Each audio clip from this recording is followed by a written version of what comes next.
Welcome to episode 31 of Fundraising Demystified. Today we have Vlada Lotkina with us, former CEO and co-founder of ClassTag, an EdTech software company that helped democratize access to information in schools for parents. They raised $12 million before selling to school status. Vlada walks us through how she immigrated to the US, climbed the corporate ladder, and then after becoming a parent, decided to launch and scale an EdTech startup to over 5 million users. She shares her secrets to raising capital without having a network, getting to profitability, and coming to the decision that selling the company was the best next step for the future of her company. As a reminder, to get notified of our weekly podcast and newsletters, be sure to subscribe at join.thunder.vc. Again, that's join.thunder.vc. Now, on to the show. Hey everyone, welcome back to the show. Today we have Vlada Lotkina with us. I'm so excited to have you on the show today, Vlada. Welcome. Hi, Jason. So great to be here. No, I'm excited to have you. So, Vlada, you're coming to us from an EdTech company that raised about 12 million and, fortunately was able to recently sell this last summer. I'd love for you to just tell the audience about you, your background, and what led you to starting ClassTag.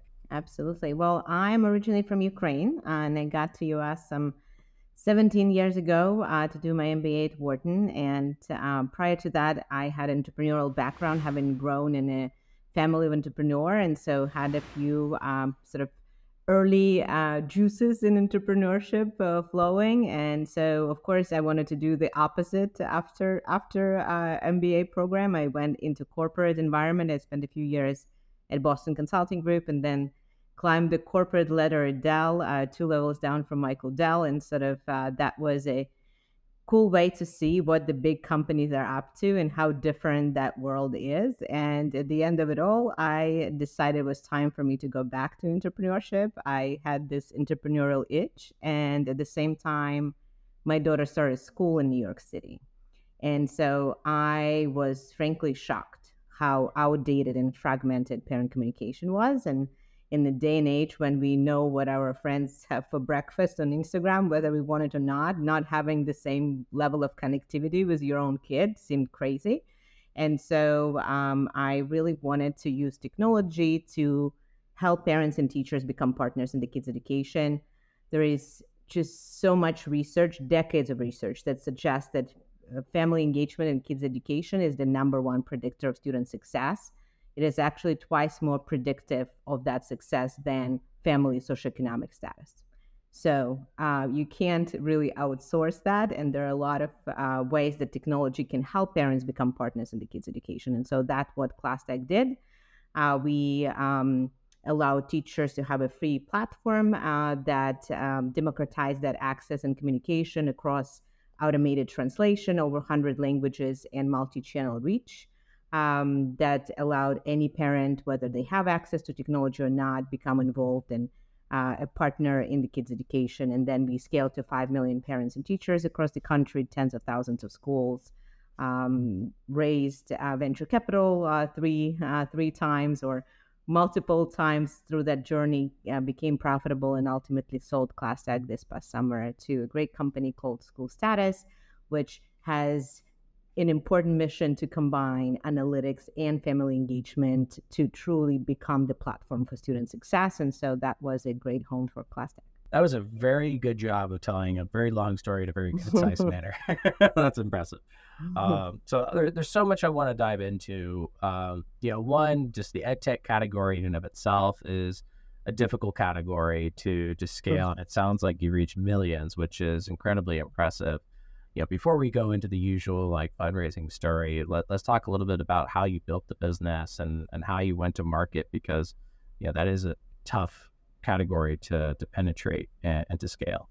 Yeah, absolutely. And the funny thing was that one of the first people I met in my early sort of fundraising journey was Brian Cohen, who led the New York Angels at the time. And he said, listen, come back to me with any other idea, but not this, right? Not education, do something else. It's a really, really tough one to crack. And it's effectively a graveyard of companies. And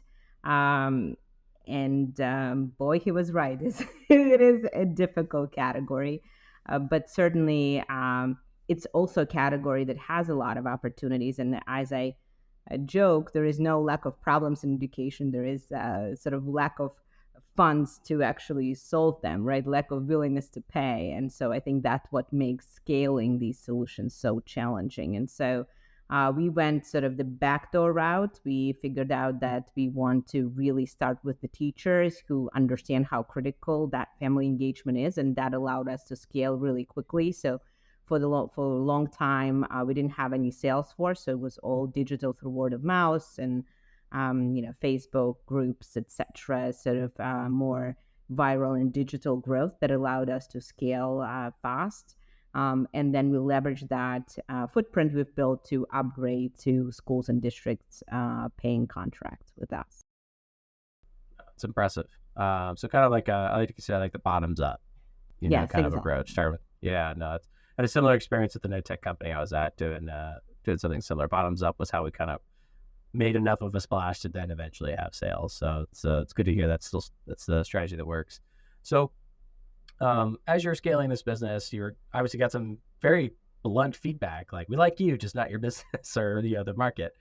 So how did you go about, raising capital for this? What was kind of your strategy? What did you look at? How did you find the right investors? Yeah, that's a great question. So we had actually two bad things going for us. So one was education, which typically investors, there is a big group of investors that wouldn't touch, right? And then others would be either educational investors that are focused on impact, or more maybe generalist investors who happen to also invest in education, right? So I think education was one challenge. The other challenge was actually our early monetization strategy, which was about more than half of our business. We effectively were a media platform. So we had parents and teachers who monetized our sort of product-led motion, the B2C motion, through brand partnerships. And so at some point, obviously, media became another no-no. So we were winners. We had both. We had education and media in one. So fundraising was absolutely fun experience. I would say in the early days, it was really tough. So, and coming despite sort of my business MBA and also being an immigrant founder, so my network wasn't that deep, right? I had to build it from scratch. I just talked to anyone who would listen. Basically, I reached out to some people on LinkedIn who might know someone who knows someone, went to a ton of meetups, events, etc., just to build that sort of breadth of connections, and started to get angels. And then we also, interestingly, when I was starting, I actually talked to someone who was a founder and later became an investor.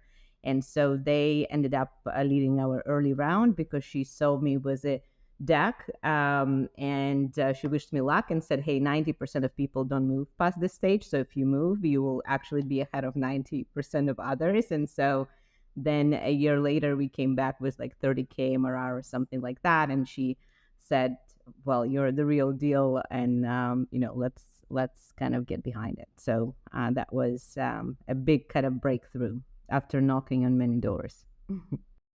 It's great hearing this story because so many, especially once a founder or a VC has gotten to a certain level of success, they really forget about this grind and the early days of you don't have the network, you don't have the track record, and you have to just put yourself out there and shake as many hands as you can, take as many Zoom calls as you can.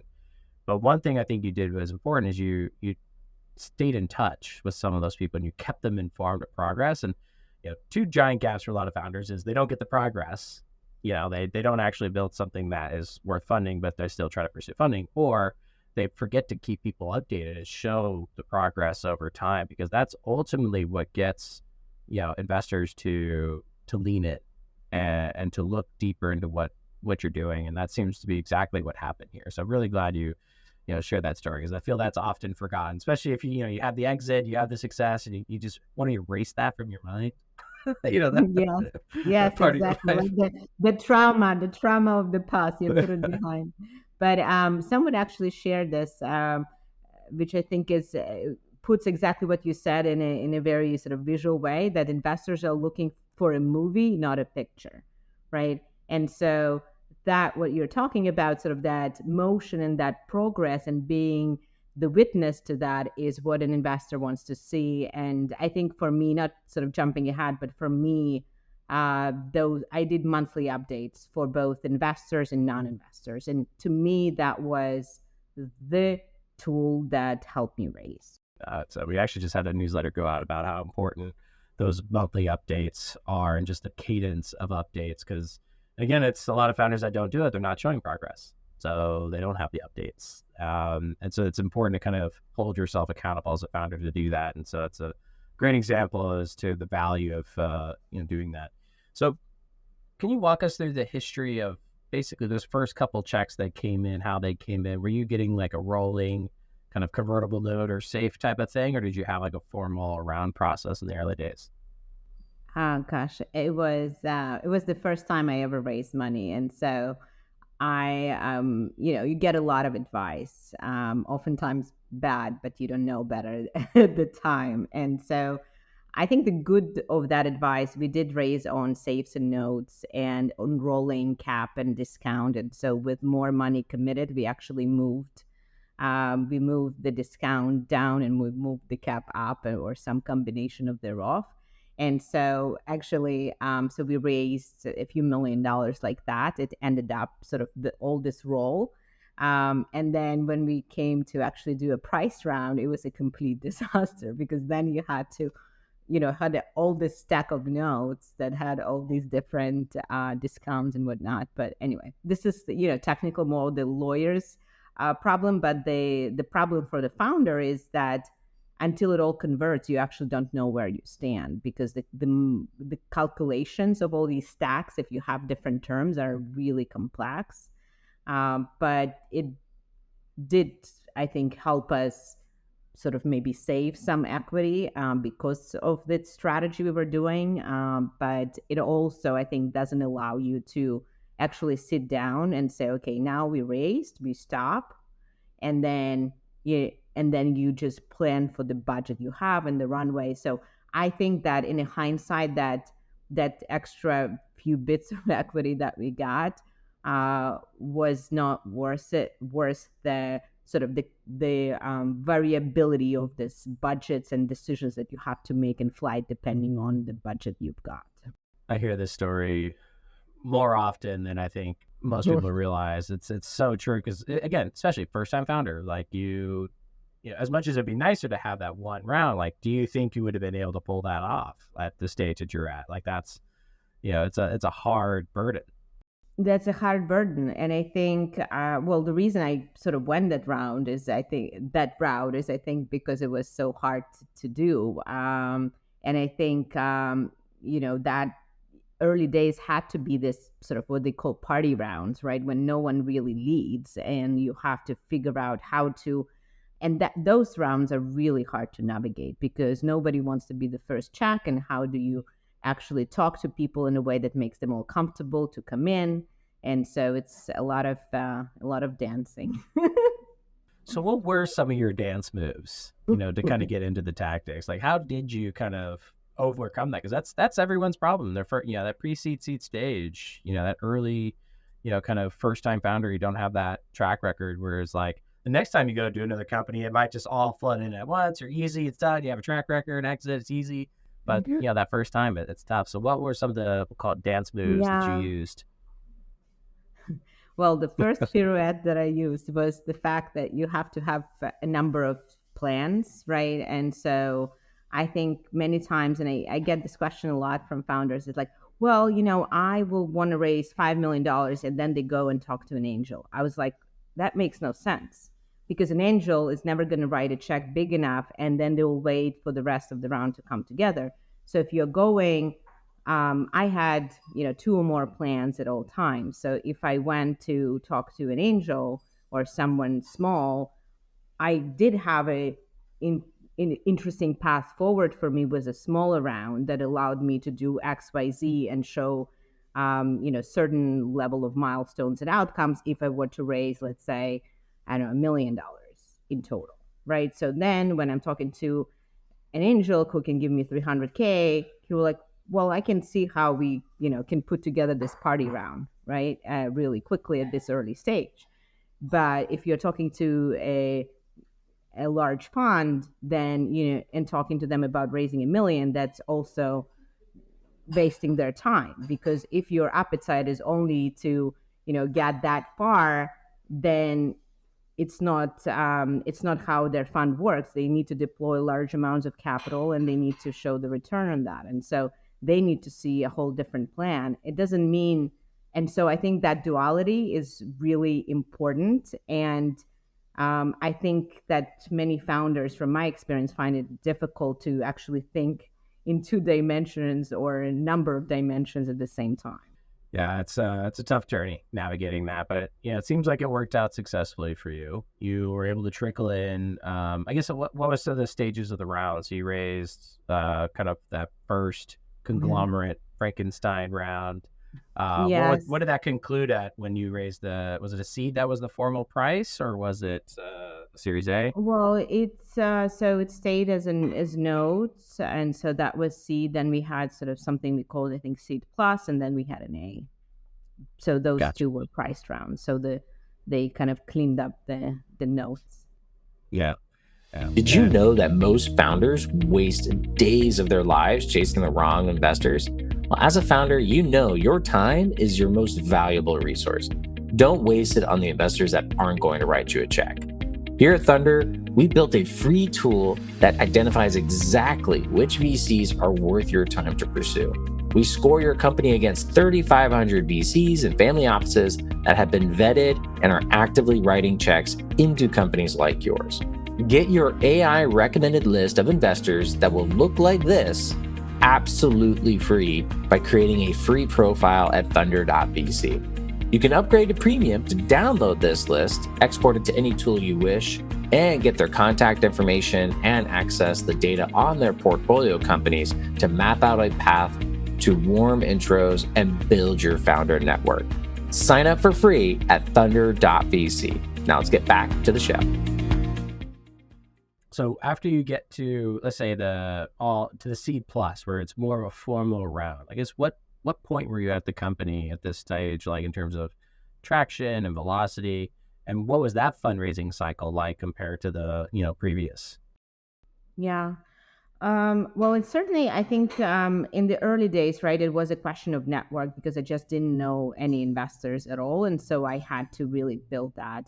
Once I had investors, I was really lucky to get a couple of really connected folks, brilliant founders themselves, who could empathize with the journey and what it takes. And so they were really instrumental in later stage fundraising and introducing me to the right people. And so from that point on, it stopped being a question of getting in front of the people I wanted to get in front of, and started being a question of more continuing to overcome these structural barriers that we had, such as education and media, and then just having a great business that's is hitting those 2x 3x expectations of whatever users or revenue, especially increasingly revenue the closer to today we get. And then just building a great business. That's pretty much what it is. It is coming down to that point of just making an attractive business for people to come into, and having those relationships early days to nurture and get to that point. So what's something that, knowing that the knowledge you have now and the experience that you have now, like, what are you going to do differently next time for your, if you ever do it again? Well, I think that when I started building a tech company, somehow the idea that I had to fundraise was just the only option forward, which I don't think it really is, especially if you're building something that's B2B.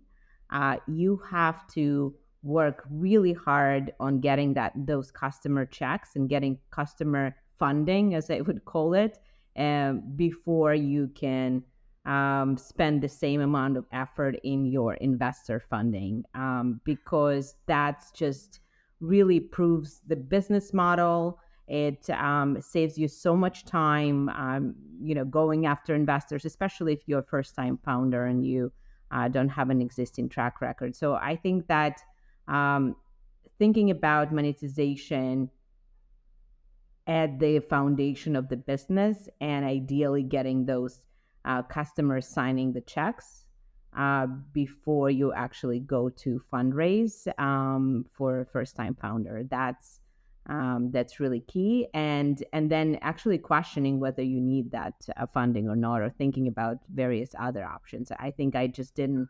For me, it was, oh, you're building a software company, so that's what you do. But I didn't put a lot of thought into sort of what other optionality exists.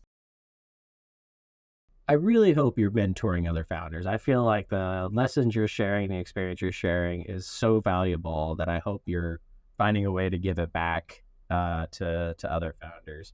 I believe you mentioned you have your own podcast, so I'd love to talk about that towards the end for other founders to kind of Yeah, learn more and absolutely. stick to. Thank you, Jason. That's a good entry for me. But yes, it gives me a lot of joy because I did learn a lot of lessons, and I know that folks that I invite are all founders, CEOs, and they learned a lot of lessons too. But most importantly, the show is called CEO Unboxed, and it's really talking about the humans, the leaders behind those company headlines, and how did they persevere? What brought them to entrepreneurship? What empowered them to power through all the roller coaster rides that everyone goes through, right? There is no such thing as a smooth ride in entrepreneurship. And so, how do you keep your head cool, and how do you still stay happy and well? Or maybe they had some crisis moments. Most of them did, everyone did. And so, how did they actually turn things around? And so, that's what the show is about. So, it's CEO Unbox on Spotify and all the other podcasting platform, and YouTube as well. Awesome. We'll make sure to link those in the show notes. So before, we kind of introduced you on the show, one thing I want to go back to is the exit.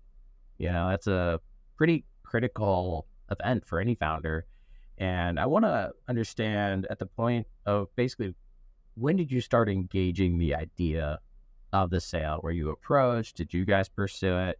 And kind of walk us through that journey and what that looked like. Well, I hope that I don't get in trouble for saying it, but I think what defined actually the exit journey, and the fact that for me it was extremely smooth, because we had the first process that blew up in my face, and that was a very painful and important learning. And I definitely want as many founders to learn from it as possible. I certainly know there are a lot of close founders who learn from it firsthand, but I think that the actual process of selling ClassTag was very smooth. We had reached the board decision to do it in fourth quarter of 22. And then we hired a banker. We had interest in parties that we knew were interested from before. We reconnected with those parties. We had new parties come in. We ran a pretty smooth process, a lot of meetings, a lot of conversations.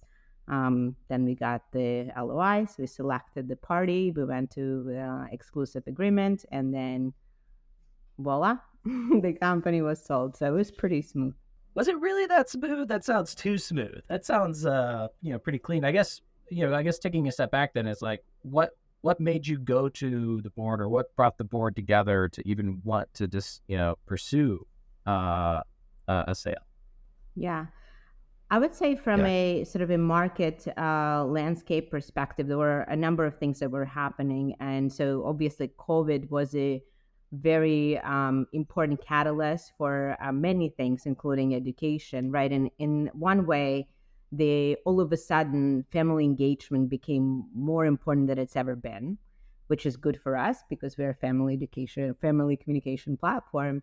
But what happened was that because we were building a bottom-led motion, all of a sudden these districts said, hey, this is actually our decision. We want to be in charge, because this family engagement is a key priority and key function of our district. And so that's how we started doing and actively growing our B2B SaaS motion through kind of the product-led side. But it also meant that we all of a sudden, to actually do the things that we wanted to do if we were to stay independent, had to build a brand new go-to-market focused on these districts. And so that means massive sales team, long sales cycles with the districts. That's going to take a long time to materialize.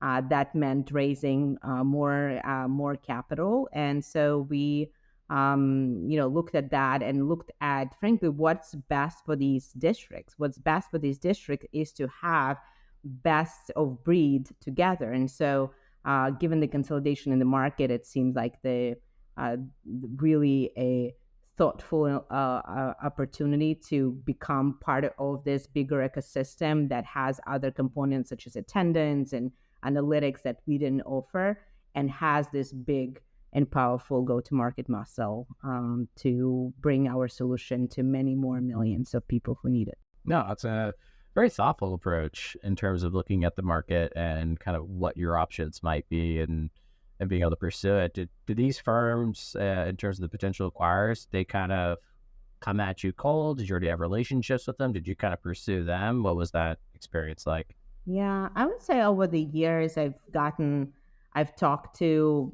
many of them because they reached out, their investment bankers reached out, their funds reached out. So over the years, I've been pretty much picking up the phone when they called. And so meeting them at conferences. And like any industry, it becomes actually small over time if you're out there and meeting people, right? So I do know a lot of people in education, and they knew about the company, and certainly knew that it's a great platform, that so many teachers and parents love it. And so I would say it was, and it was also quite unique because it was sort of a new generation solution that's really built for the modern world, as opposed to sort of a lot of old school solutions that's are still out there and have a pretty large install base, but they are old school.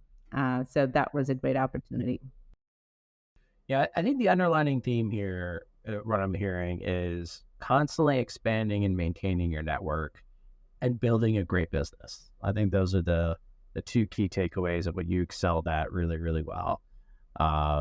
Yeah, I think that your insights have been incredibly valuable to any founder that's thinking about it, because I think this is something that a lot of founders struggle with in terms of how to allocate their time, and they build a great business. Have happy 100%. Customers, generate revenue. Yeah, it's easy, exactly. Right? Build a business, not a startup, as they say. Yeah, good. Well said. Well said. You got some good nuggets in here. The investors want to see, they want to watch a movie, not see a picture, and build a business, not a startup. I think that's the underlining sentiment of this market right now. It's treating a lot of called startups not very well, but favoring businesses, real businesses that have real revenue, real margins to grow and scale. That all said, what would be some parting advice to our founder community to, kind of what should they be taking into consideration beyond what you shared to this point? Yeah, I want to spend just a moment on what not to do in the M&A process. Ooh, all right. I think that's quite relevant for the audience. I think one thing is a lot of founders get excited when they get these calls or emails from private equity firms or whatnot, interested in you. That's their job, right? Their job is to reach out and even sign this LOIs and go into diligence. They are doing their job. Your job is to continue building a great business. And so I think it's really important to, even if they're not bad actors, but their job is this and your job is that, right? And you cannot afford for you or your team to get distracted, especially if it's an inbound. The other thing I would say related to it is there are a lot of private equities who would reach out and they don't have a champion within. If it's a tuck-on acquisition, they don't have a champion as a CEO or leader of that main company. That's a huge red flag. don't move forward unless you have a really good conversation and relationship and partnership with that um, CEO as a champion, because the risk of that deal falling apart at various points is going to be so much higher. So if you want to get on a plane, fly, see them, have them fly, whatever you need to do, don't get into the deals that don't have an underpinning relationship in them. So I think that's that I would think be my advice. I think that's incredible advice, and I kind of want to unpack it a little bit more to help some founders understand that haven't been through an M&A process. Kind of explain the sponsor aspect, because every deals can happen in a bunch of different ways. There's a corporate deal where it's like corp dev team, and then there needs to be internal sponsorship inside the company, and then there's private equity that do a bolt on to an existing portfolio. There's all kinds of interesting deal making that can happen. But to be specific with what you brought up in terms of that kind of sponsor, can you elaborate on what that person's role is, who they are, and why they're involved in the process? Yeah. So I think it just talks about sort of as a way of qualifying the interest, right? So if the interest comes from a sort of purely financial standpoint, which would typically be a corp dev or a private equity fund, right? They're broadly scanning the market. Their job is to evaluate various opportunities. So that level of interest is, let's call it, has a probability of, I don't know, 3% of actually materializing. Then next level is when you have a corporate sponsor who might be a CEO of this acquiring company, or maybe head of that department if you're talking about Google, or larger organizations like that, who would have a specific request from that person, whomever that champion is, because during the diligence, during the negotiation, there's always something, right? As you said, I don't believe you that it was smooth, right? There is always something that happens, right? Some turbulence that occurs, and that sponsor and your relationship with that sponsor is what makes or breaks the deal. And most of the deals, I don't know if the exact stat, maybe you do, Jason, but vast majority of deals, they fall apart. And I was absolutely clueless about it going in. I wish that, so that's, so going in, you need to know that what you have is a great business, and that's what needs to survive whatever deal you're entering. It is well said, and I've personally been through some deals that fallen apart. I got all kinds of horror stories of deals closing the morning up, bottles of champagne, everything's ready on ice. We're like, let's close, and then we wake up to a text saying deal's dead. It's very much a reality. I think that's very valuable advice of it shouldn't be, keeping the business going shouldn't be plan B. It should be plan A. Right. And, if you sell, then, you keep working on the business until that trigger point actually happens. And then you make the necessary adjustments, as opposed to preparing for the sale and only if the sale goes through.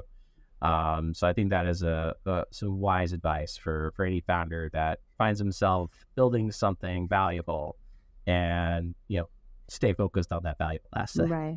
And maybe just last thought on this is, as you think about presenting your plans and financial projections forward, you always want to think about how you would outperform the plan. So you want to be optimistic, but you don't want to be overly aggressive, right? Because as you go into diligence, the last thing you need is giving more reasons to renegotiate.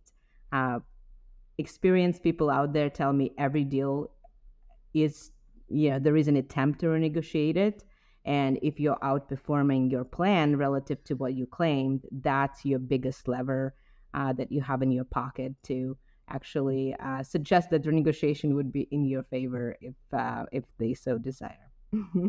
Yes. No, that's good advice. So, Vlada, it's been absolutely amazing having you on the show. We talked a little bit about your podcast. Can you remind everyone where they can learn more about just how to follow you, where to learn more about your podcast? Absolutely. So I'm quite active on LinkedIn. So you can find me by my name, Vlada Lotkina. I also have a CEO Unbox podcast that's on YouTube, Spotify, and you can find me there. I hope to connect with many of you. No, I think any smart founder should be also listening to you, because I feel your level of advice, you're fresh out of it too. So you're very, very much close to the details of what goes on. And I think everything you shared was incredibly accurate to what is very common for a lot of founders to experience. And you build a great business. People were coming to you. And I think that's the number one thing that most founders should focus on. So, really appreciate you joining us on the show today and sharing your amazing experience. Thank you. It was super fun. Thank you. Awesome.